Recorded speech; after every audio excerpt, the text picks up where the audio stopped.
Bismillahirrahmanirrahim. Assalamualaikum warahmatullahi wabarakatuh. Waalaikumsalam warahmatullahi wabarakatuh. Alhamdulillah wassalatu wassalamu ala Rasulillah wa ala alihi wa sahbihi wa man tabi'ahum bi ihsanin ila yaumiddin. Asyhadu an la ilaha illallah wahdahu la syarikalah wa asyhadu anna Muhammadan abduhu wa rasuluhu la nabiyya wa la rasulahu ba'da, amma ba'du. Sobat Muin TV dimanapun Anda berada, kembali lagi bersama saya Muhammad Deden Irwandi pada acara Ngopi Ramadan, ngobrol perkara iman di bulan Ramadan bersama pemateri kita sore hari ini Ustadz Yunus Nur Hidayat. Betul Ustadz? Ya, benar sekali. Insyaallah. Assalamualaikum Ustadz Yunus. Waalaikumsalam warahmatullahi. Masya Allah. Masya Allah, gimana nih puasanya Ustadz? Ya, alhamdulillah hingga hari ini lancar. Tidak ada kendala yang berarti. Insya Allah semoga sampai hari terakhir di bulan Ramadan puasanya kita diberi kelancaran, keberkahan, dan yang penting adalah diterima amalnya. Masya Allah, di hari ke-15 betul? Iya, Ini benar hari sekali. ke-15. Di puasa hari ke-15 ini artinya udah kita masuk ke pertengahan. Ibarat kapal yang mau berlayar ini sudah di tengah laut nih. Iya. Nah, kalau misalkan starting point kita lancar, udah di tengah laut, di apa namanya, digoyangkan oleh ombak, insya Allah bakal mulus terus gitu ya. Iya, benar sekali. Nah, ini lagi diuji nih. Biasanya kalau sudah masuk pertengahan mulai kendor. Ya, ada dua kemungkinan. Mulai meluncur semangatnya, mulai apa namanya, naik tambah terus, ada yang mulai kendor, menurun nanti sampai akhir Ramadan. Semoga kita termasuk ke dalam golongan orang-orang yang semakin berakhir semakin semangat, semakin gaspol, ya gasken terus kita. Oke, Ustaz Dinas, hari ini kita mau bicara mengenai hal yang penting nih. Banyak kali orang yang menganggap bahwasanya intinya bulan puasa itu bulan Ramadan itu puasa intinya. Iya. Nah, ada hal yang menarik Ustaz Yunus. Puasa tertib tapi sholat lalai. Iya. Nah, ini topik pembicaraan kita pada sore hari ini. Bagaimana hukumnya ketika seseorang itu puasanya tertib tapi sholatnya lalai. Nah, lalai ini kan maksudnya adalah meninggalkan ya dengan sengaja, artinya bukan lupa ya, beda ya. Beda. Antara lupa dengan lalai. Nah, Iya. orang-orang yang lalai dalam sholatnya. Tapi sebelum masuk ke situ, Ustaz. Nah, gimana ini kesibukan Ustadz Yunus selama menjalani puasa Ramadan 15 hari ini? Ngabuburitnya kemana aja nih? Nah, kita obrolannya santai saja. Ngabuburitnya udah kemana aja nih? Ya, sementara ngabuburit paling banyak masih di masjid depan rumah. Masya Kebetulan ya di masjid depan rumah saya itu sedang ada gebrakan begitu. Dari tahun lalu dan tahun-tahun sebelumnya sangat berbeda. Jadi tahun ini karena pengurus takmirnya juga berbeda. Kemarin sebelum Ramadan sudah diresmikan dan saya juga termasuk masuk ke dalam takmir. Kita membuat gebrakan salah satunya bagaimana masjid itu dihidupkan kembali. Biasanya kan hanya Ramadan tuh masjid hanya tempat singgah, dalam artian hanya untuk mencari takjil, kemudian berbuka puasa, kemudian sholat tarawih, dah hanya sebatas itu umumnya begitu. Nah, kita ingin masjid itu menjadi titik pusat masyarakat, kegiatan selama bulan Ramadan terutama. Jadi langkah dulu yang pertama kemarin kita selama hampir seminggu full sebelum Ramadan, hampir setiap hari, juga termasuk remajanya, Masya Allah itu remajanya Masya Allah. semangatnya sekali. Itu masjid hias, jadi dari depan masjid kita bangun stand-stand, juga di situ dibangun tenda-tenda untuk masyarakat berjualan gitu. Jadi dihidupkan ekonominya, Iya. kemudian aktivitas masyarakat lebih hidupkan dan terpusat di masjid itu, Iya, Masya benar Allah. sekali. Kemudian kanan kiri dan belakang masjid kita beli kita rangkai lampion sendiri, kita rangkai sendiri, kita beli lampu yang kekinian begitu. Jadi nuansanya biar Lebih menarik gitu ya, Iya, benar masjidnya sekali. lebih menarik begitu orang-orang Iya. untuk beraktivitas di masjid tersebut. Ya, benar sekali. Berarti masjidnya bukan Masjid Al-Fajar, di sana Masjid Al-Fajar atau masjid apa itu? Masjid Margo Rahayu. Margo Rahayu. Berarti memang dari apa namanya, Kauman itu, Tamanan itu lurus ke arah selatan terus. Iya, benar sekali.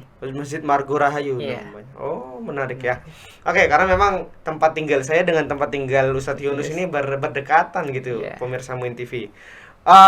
Oke. Kalau tadi Ustadz Yunus menyibukkan kegiatan sehari-harinya di bulan Ramadan, sebelum Ramadan, dan juga Ramadan ini disibukkan dengan aktivitas-aktivitas yang bisa menghidupkan kembali gairah ataupun semangat apa namanya, masyarakat yang ada di sekitar masjid. Dan ini masjid menjadi pusat ketika Ramadan itu menjadi pusat keramaian begitu ya Ustaz benar Yunus ya. sekali. Nah, harapannya memang pusat keramaian di sini bukan cuma berbagi takjil seperti yang Ustaz Yunus bilang tadi. Nah, bagaimana masjid ini menjadi pusat, kemudian juga menjadi tempat untuk sholat pada semestinya begitu ya Ustaz Yunus ya. Nah, ini menarik. Ketika Ramadan, kita tahu sendiri masjid itu ramai dengan orang-orang yang beribadah di dalamnya, salah satunya sholat tadi. Nah, kemudian muncullah pertanyaan nih bagi orang-orang yang tetap menjalankan puasanya, nyari takjil ya lancar, berbuka puasa di masjid ya lancar, tapi meninggalkan sholat 5 waktu, lalai terhadap sholat 5 waktu. Nah, gimana itu Ustaz Yunus? Hukumnya bagi seorang yang dia itu tertib puasanya 30 hari full, ya, kemudian sering berinfak dan lain, tapi meninggalkan sholat. Nah, hukumnya seperti apa? Silakan Ustaz Yunus. Baik.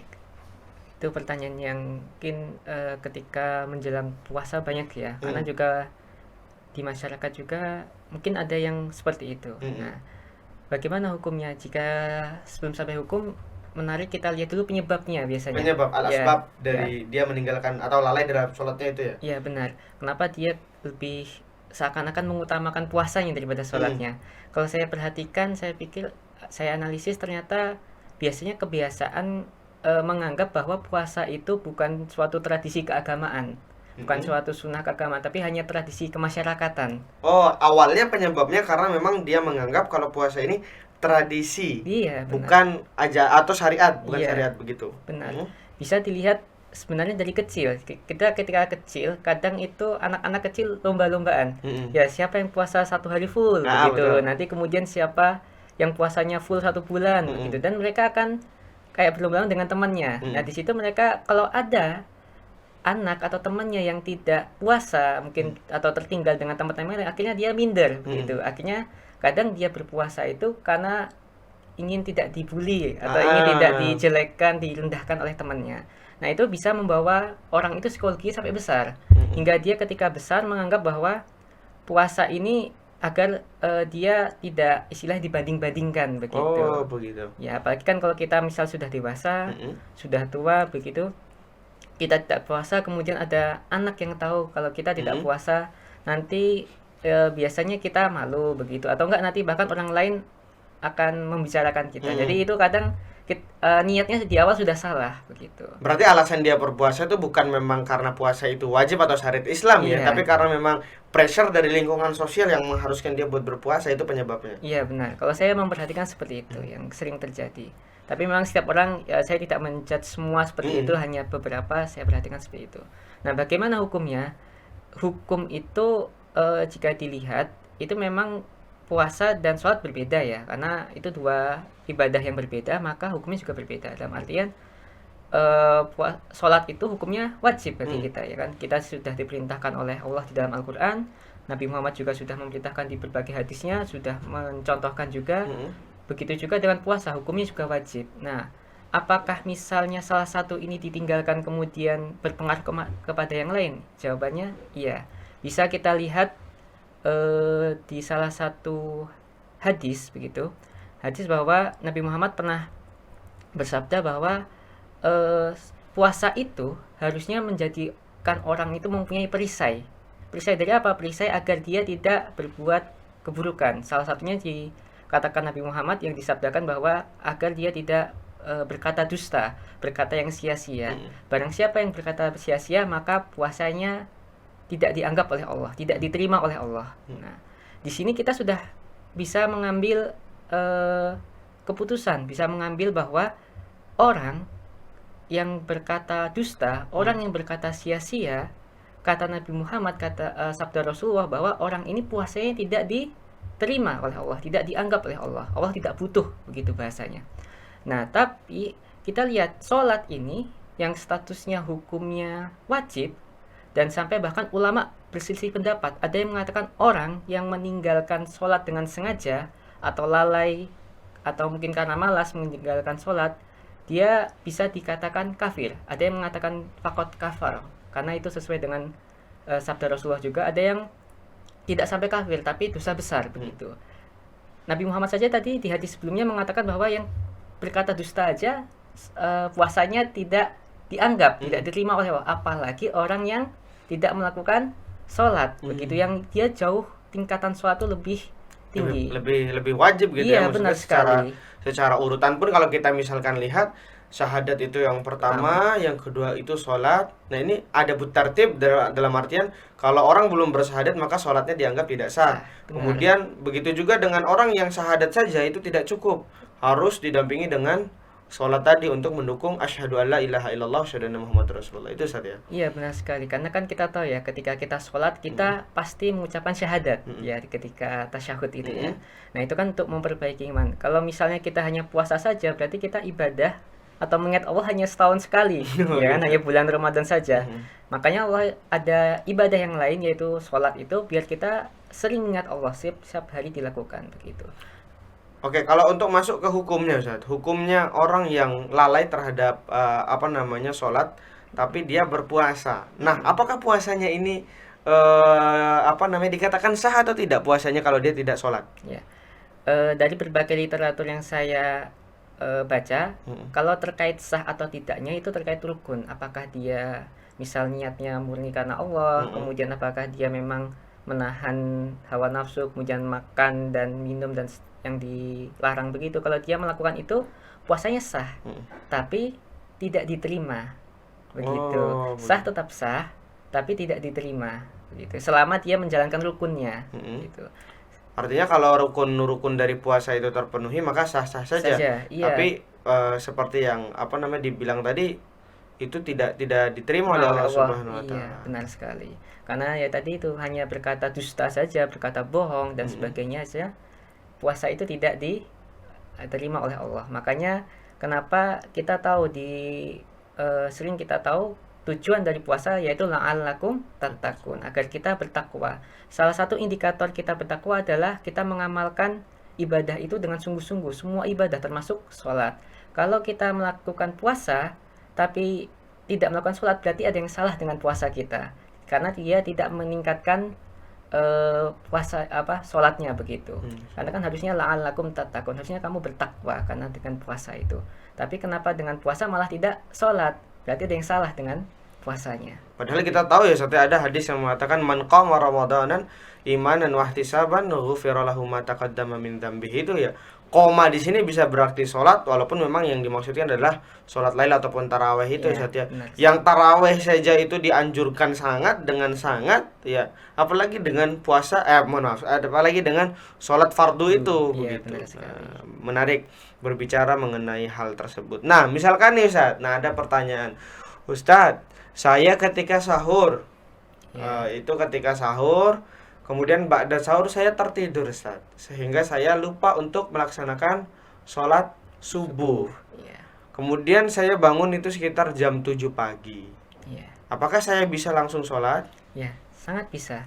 Ya, jadi memang pertanyaan ini juga sering terjadi, bahkan tidak hanya ketika bulan puasa saja. Kadang ketika selain bulan puasa mungkin kita sholat tahajud begitu agak awal, kemudian kita tertidur hingga waktu subuh habis. Apakah kita kemudian tidak sholat? Tetap harus sholat begitu, karena itu suatu uzur dan itu yang diperbolehkan. Ada rukhsah, ada keringanan agar kita melakukan sholat subuh meskipun waktunya sudah terlewatkan. Jadi kita tetap harus sholat subuh, karena itu bukan kesengajaan. Apalagi memang kita tahu saja sholat ini istilahnya bisa dibilang ya, walaupun memang puasa itu nggak ada nggak ada suatu hal yang menyebabkan dia itu bersyarat. Salah satu contoh misalkan haji, kemudian zakat, ini kan ada syaratnya ya, ketika dia misalkan sudah menyampai zakat mal, kita ngomong zakat mal ataupun zakat fitrah, ketika dia tidak dikategorikan sebagai fakir miskin. Kemudian haji bagi yang dia sudah syaratnya adalah dia mampu, baik itu materi dan juga tenaga, kemudian mentalnya juga dan lain-lain. Nah, kalau puasa sendiri dan sholat itu, kalau sholat kan misalkan nggak ada syaratnya. Dia nggak bisa sholat secara berdiri ya duduk. Kalau nggak bisa duduk ya berbaring. Kalau nggak bisa berbaring terlentang. Kalau tidak terlentang ya disolatkan gitu. Begitu juga puasa, ada kodoknya gitu. Nah, kalau sholat kan kita tahu ada jamak qashar dan lain. Artinya memang keutamaan sholat dan urgensi dari sholat itu standarnya lebih harus tinggi dibanding puasa itu. Iya, benar sekali. Nah, Sebelum kita closing, saat ini sudah jelas ya mengenai apa namanya hukum sholat, apa namanya tertib puasa tapi lalai sholat. Ya intinya adalah sholat itu yang lebih penting. Ya lebih penting kita lakukan. Nah untuk terakhir sebelum kita tutup karena sebentar lagi masuk waktu berbuka puasa, closing statement nih dari Ustadz Yunus terkait memang hal tersebut mengenai sholat yang wajib untuk kita tegakkan di bulan puasa. Ya, baik. Kalau tadi berupa hukumnya, kemudian kita tarik dari segi, kita integrasikan dari segi akhlak. Bagaimana ketika kita menjumpai orang yang seperti itu? Yang penting adalah ketika kita menjumpai orang yang seperti itu, kita ambil positifnya dulu. Alhamdulillah dia sudah masih mau melakukan ibadah puasa. Ada orang yang tidak sholat, ada yang tidak puasa juga, bahkan tidak melakukan semuanya, padahal dia mengaku Islam begitu. Kita ambil sisi positifnya dulu. Dia alhamdulillah masih bisa melakukan, masih mau melakukan ibadah puasa. Sehingga bagaimana cara kita? Yang pertama jelas kita mendoakan dulu. Ya, kita doakan semoga Allah buka hatinya agar dia tertarik untuk melengkapi kewajiban-kewajibannya dia. Yang kedua, peran kita di situ penting, yaitu bagaimana kita melihat sisi positif. Akhirnya kita sering ajak dia ikut buka bersama. Di situ ada pengajian, nanti dilanjutkan dengan sholat maghrib. Iya benar sekali. Dan situ nanti mungkin nanti diskusi akhirnya masuk sholat isya, akhirnya diajak sholat isya, sholat tarawih, dan akhirnya siapa tahu dengan sering mendengarkan pengajian, diskusi, nanti dia hatinya terbuka dan dia sadar bahwa sudah melakukan dosa besar karena tidak melakukan sholat, dan akhirnya di situ dia bertobat. Dengan izin Allah dia juga akhirnya bisa melakukan sholat 5 waktu secara intens dan sempurna. Masya Allah. Artinya nggak boleh kita langsung salahkan. Iya, ini kamu nggak diterima ini sholatnya, apa Iya. namanya puasanya nggak diterima nih sama Allah. Kamu kafir ini. Iya, karena benar, kamu nggak iya. sholat. Nah, artinya nanti dia malah nggak dua-duanya. Iya, malah benar. pintu hidayah itu sulit buat kita apa namanya kita berikan motivasi, sulit buat kita berikan tausiah dan lain-lain. Iya, Artinya benar. betul kata Ustadz Yunus tadi, ya kalau misalkan dia ini hanya berpuasa saja, ya kita ajak dia ikut berbuka, insya Allah dia Iya. bakal ikut sholat maghrib. Iya, benar sekali. Sampai nanti kita teruskan tarawih dan lain-lain. Iya, Masya benar Allah. Nah ini menarik ya cara kita menasihat dengan bil hikmati wal mau'izatil hasanah. Wajadilhum billati hiya ahsan tadi. Terima kasih Ustadz Yunus pada sore hari ini sudah menyampaikan tentang apa namanya puasa tertib tapi lalai sholat. Nah semoga ini menjadi pengingat kita semua. Intinya adalah puasa itu adalah hukumnya lebih arjan dan lebih wajib dibanding sholat itu hukumnya lebih arjan dan lebih wajib dibandingkan puasa. Oleh karena itu puasa tetap jalan dan sholat harus tetap terlaksana, ditunaikan. Jangan sampai kita termasuk ke dalam orang yang wailul lil musallin. Begitu. Terima kasih Ustadz Yunus sudah menyempatkan hadir di Muin TV dan membersamai kita semua pada acara Ngopi Ramadan, ngobrol perkara iman di bulan Ramadan. Mari kita tutup dengan sama-sama membaca hamdalah alhamdulillahirabbil alamin dan doa kafaratul majlis. Subhanakallahumma wa bihamdika asyhadu an la ilaha illa anta astaghfiruka wa atubu ilaik. Wassalamualaikum warahmatullahi wabarakatuh.